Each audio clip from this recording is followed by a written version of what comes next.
Turklar o'z menumesi bilan, fransuzlar kruasan va kofesi bilan, anglichanlar esa tuxum va sosiskali nonushtasi bilan dunyoga dong'i ketgan. Lekin nonushtani baquvvatligi, mazaliligi va oqibat mehrga to'laligi bilan Qo'qon Lyubboy davlatga dars berib qo'yadi. Qo'qonliklar tong sahardan bomdodni o'qib to'g'ri choyxonaga borishadi. Choyxonada ularni do'stona kayfiyat va nohot kalla pochali nonushta kutadi. Tasavvur qilyapsizmi? Har kuni kallayu saharlab odamlar choyxonaga nonushta uchun yig'ilishadi. Qo'qonni choyxonalarida qaymoq, shirindan shakar murabbolar, issiq non va albatta issiq ko'k choylar sotiladi. Va eng muhimi, bu yerdagi choyxonalarni fishkasi bo'lgan dunyodagi eng shirin nohot va kalla pocha qo'qonliklarning eng sevimli nonushtasi hisoblanadi. Albatta boshqa viloyatlarni ham kalla pocha pishirish bo'yicha o'z uslublari bor. Lekin vodiyliklar hasib va kalla pocha pishirish bo'yicha Lyubboyga master-klass o'tib berishadi. Issiqqina poy, ya'ni molla oyog'i,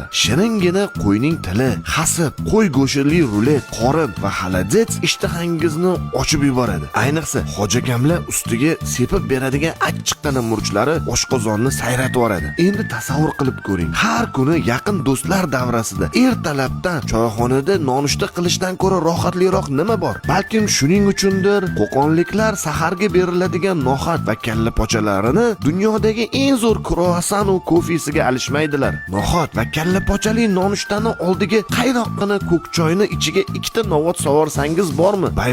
Bay, o'pishib ko'rishadi-yu.